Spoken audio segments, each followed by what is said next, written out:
අපිට කැමති ගොඩක් අය ආදරය කරන ගොඩක් දෙනා දන්න නමක් තියෙනවා. කවුද ඇය? එතකොට ඇය රංගනයට විශ්වවිද්‍යාලය.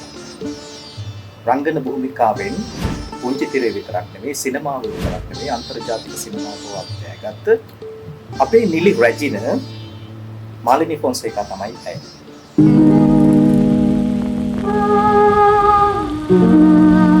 උදුම්බරා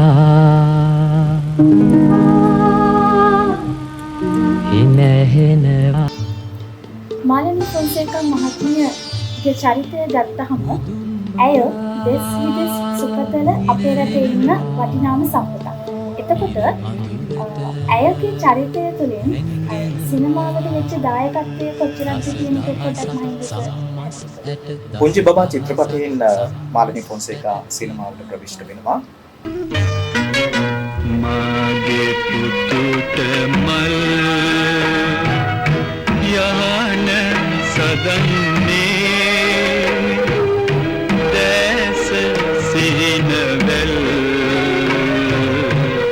ආවින්නේ. ඇත්තටම ඇය යුවතියක් කාගේ වසර ගණනාවක් සිනමාපට ගණනාවක රංගන ගායක වෙච්ච විශිෂ්ට ගණයේ රංගන ශිල්පිනියක් තමයි මාලිනී ෆොන්සේකා කියන්නේ. මාලිනී ෆොන්සේකා ඇත්තටම ඊටම සංවේදී චරිත වලට තමයි පනපවන තියෙන්නේ. වගේම සමාජයේ යථාර්ථය නිරූපණය කරපු ප්ලොට් වලට ඇය පැනපෙව්වා. අපි ගත්තාම පස්සේ එක්ටම්ගේ චිත්‍රපටයේ ඇත්තටම ඇය රඟපාන්නේ භූමිකා දෙකක් තියෙනවා ඇයට.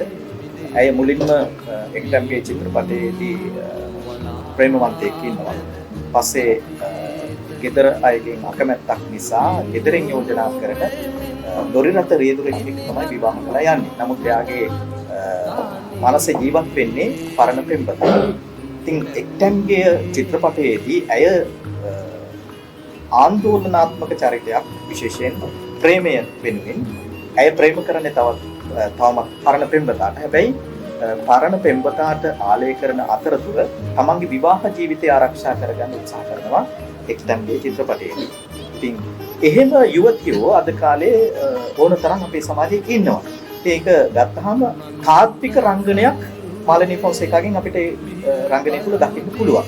ඒ විතරක් නෙමෙයි තව සිනමාපට ගොඩක රංගනයෙන් ගායකලා තමන් රඟපාපු සියලු සිනමාපටවලට ඇත්තටම සාධාරණ ඉෂ්ට කරන විශේෂයෙන් අපි දකිනවා එයාගේ මූණේ ඉරියව් ප්‍රකාශන විදි රංගනය විතරක් නෙමෙයි හැම දෙයක්ම එයාගේ රංගනයට දායක කරනවා. සංවේදී භාවයේදී එයාගේ මූවමන්ට් කොහොමද යන්නේ? එහෙම නැත්නම් තරහකදී කොහොමද හැසිරෙන්නේ? සතුටු වෙලාවෙදී කොහොමද ඇස්ලෙන්නේ කියන්නේ යථාර්ථය අවබෝධ කරගෙන මේක රංගපෑමකට වඩා ඇත්තටම හරියට ජීවත් වෙනවා වගේ තමයි. රංගනයකට වඩා එහාගේ අපි දැන් රංගපානවා කියලා කියන්නේ තව කෙනෙකුගේ චරිතයක් අනුකරණය කරන එක නෙවෙයි. ඊට වඩා මේ සමාජ යථාර්ථය නිරූපණය කරන එකක් තමයි අපේ නිලි රැජින කළේ. මාලිනී ෆොන්සේකා මහත්මිය රංගනයෙන් දායක වෙච්ච චිත්‍රපට අතුරින් සර්ගේ කැමතිම චිත්‍රපටයක් සහ ඒකේ මතක හිටිනම පොඩි කොටසක් ගැන දැනගන්න කැමතියි. ඇත්තටම මේ මම වඩාත්ම කැමති චිත්‍රපටය තමයි එක්ටම්. ඒකට විශේෂ හේතුවක් තියෙනවා. එක්ටම්ගේ කියන ගීතයත් එක්ක අපිට හරි ආත්මීය බැඳීමක් තියෙනවා. ඒකේ අත්දැකීම විඳින්නම අවශ්‍ය නැහැ. ඒ ගීතය ඇහෙනකොට, ඒ පදපැල ඇහෙනකොට, ඒ සංගීතය ඇහෙනකොට, චරිත නිරූපණය දකිනකොට අපි ඒ සිදුවීමත් එක්ක ජීවත් වෙනවා. ඒ ජීවිතය තුළ අපි ආත්මීය බැඳීමක් කොතැනකදී හරි අපි විඳලා තියෙනවා කියලා අපිට දැනෙනවා. ඒ නිසා මම වඩාත්ම කැමති ඒ රණපාන මේ එක්ටම්ගේ චිත්‍රපටයේ එක්ටම්ගේට නැගලා අර පඩිපෙළ උඩට ගිහිල්ලා සරත්ව හොයනවා.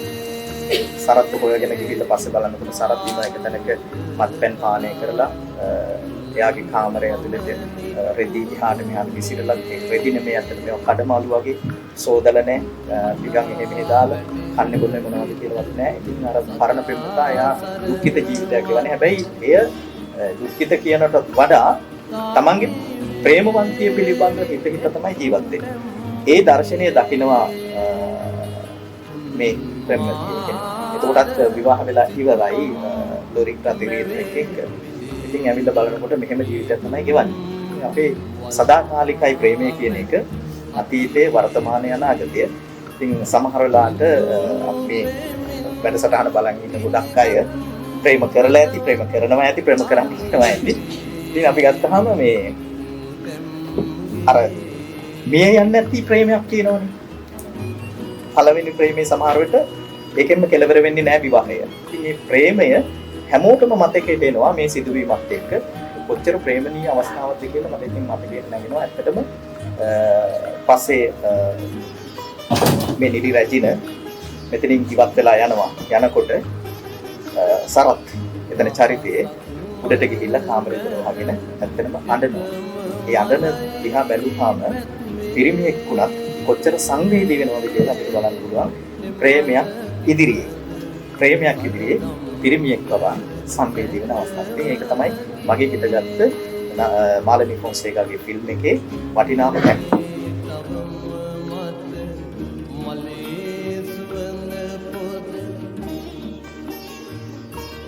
काने